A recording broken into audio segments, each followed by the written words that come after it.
यादाद्री भुवनगिर जिले के भुवनगिर टाउन से खबर है। बीआरएस पार्टी लीडर और जिला परिषद के नायब चेयरमैन बी नायक ने प्रेस कॉन्फ्रेंस में पार्टी से इस्तीफा देने का ऐलान किया। उन्होंने इल्जाम लगाया कि बीआरएस में 18 बरसों के दौरान उन्हें मुसलसल तौहीन और जिल्लत का सामना करना पड़ा और साबिक वजीर जगदीश रेड्डी ने कई मौके पर उनकी बेइज्जती की है।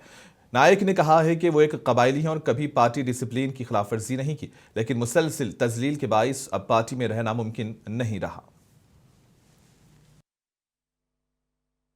ఆఫీసర్లు కొంతమందితోటి మనం డైరెక్ట్ మేడం చెప్పకపోయినా యాంటీ చేస్తురు, ఎందుకు చేస్తురు వాళ్ళు అనే దానికి ఒక చిన్న ఉదాహరణ.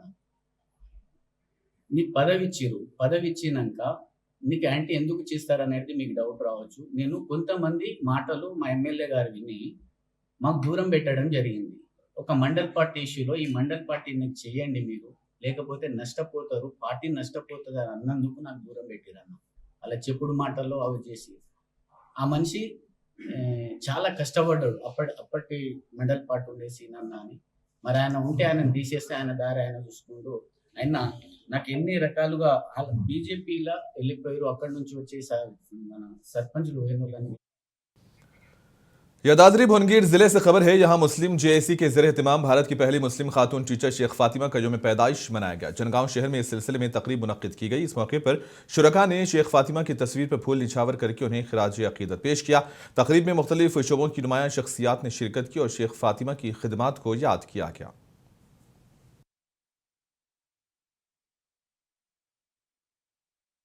భారతదేశ మొట్టమొదటి ముస్లిం ఉపాధ్యాయురాలు ఫాతిమా షేక్ గారి జయంతి సందర్భంగా భువనగిరి పట్టణంలోని ప్రిన్స్ చౌరస్తా వద్ద వారి యొక్క చిత్రపటానికి పూలు వేసి నివాళులు జరిగింది. ఈరోజు చూసుకుంటే భారతదేశంలో మహిళా విద్య కొరకు సావిత్రిబాయి పూలేతో కలిసి ఎన్నో కృషి చేసిన ఫాతిమా షేక్ గారి జయంతిని దేశవ్యాప్తంగా చాలా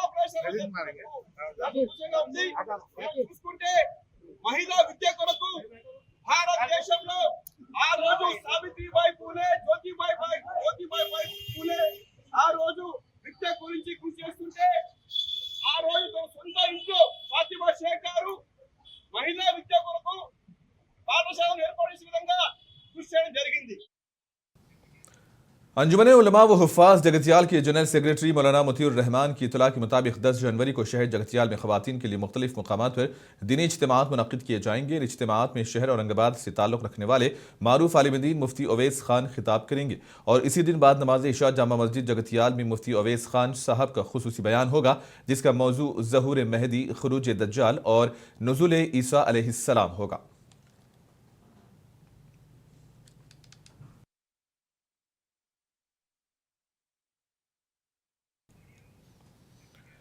कामारेड्डी शहर में 13 जनवरी को तहफ़्फ़ुज़ ख़त्म नबूवत कॉन्फ्रेंस मुनक़्क़िद की जा रही है। मस्जिद अब्बास में दिन 9 बजे से जलसा मुनक़्क़िद होगा और प्रोग्राम में अमीर शरीयत जमालुर रहमान मिफ्ताही मेहमान खुसूसी होंगे।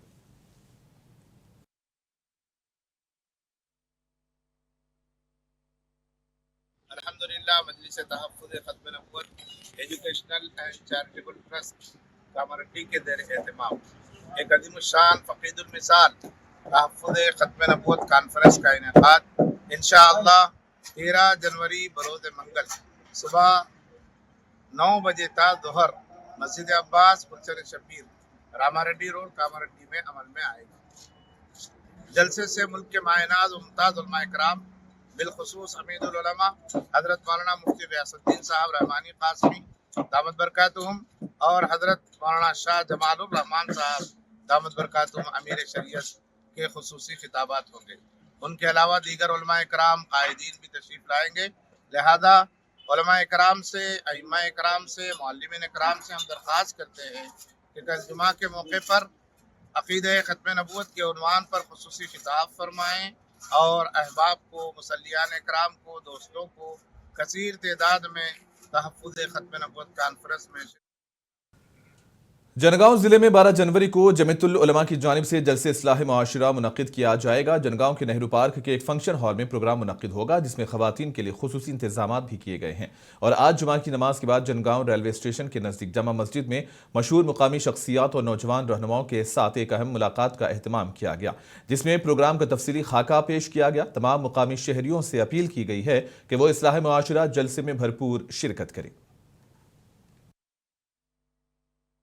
मोहतरम तमाम जनगांव के लोगों से हम अपील करते हैं कि इस्लाह माशरा के जलसे में शिरकत के लिए अल्हम्दुलिल्लाह इस साल पहली दफ़ा जमीयत का यहाँ इंतखाब अमल में आया और 12 जनवरी को पीर के दिन सुबह 9 बजे से 2 बजे तक कामासी फंक्शन हॉल में जमीयत की तरफ से जलसा इस्लाह माशरा मुनक्किद किया जा रहा है।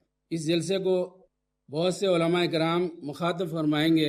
वरंगल के कुछ उलमा आ रहे हैं और हैदराबाद से, और जमीयत के ज़िम्मेदार भी आ रहे हैं और मुकामी उलमा भी इंशाअल्लाह इस जलसे को मुखातब फरमाएंगे। लिहाजा तमाम हम मुसलमानों ने जनगांव से अदब। हैदराबाद पुलिस ने मुल्क में अपनी नौयत की पहल की है। सी मित्रा यानी कि साइबर मित्रा का आगाज किया गया है, जो साइबर फ्रॉड के मुतासरीन की मदद के लिए एक वर्चुअल हेल्प डेस्क कायम किया गया है। और इस सर्विस के जरिए शहरी अब पुलिस स्टेशन गए बगैर ही FIR दर्ज करा सकेंगे। पुलिस कमिश्नर VC सजनार ने कहा कि यह सहूलत डिजिटल जराइम से मुतासरा अफराद को फौरी राहत फराहम करने के लिए शुरू की गई है। पुलिस का कहना है कि सी मित्रा के जरिए मुतासरीन को रहनुमाई भी फराहम की जाएगी और यह सर्विस सिर्फ हैदराबाद पुलिस कमिश्नरेट हदूद में रहने वालों के लिए दस्तयाब है।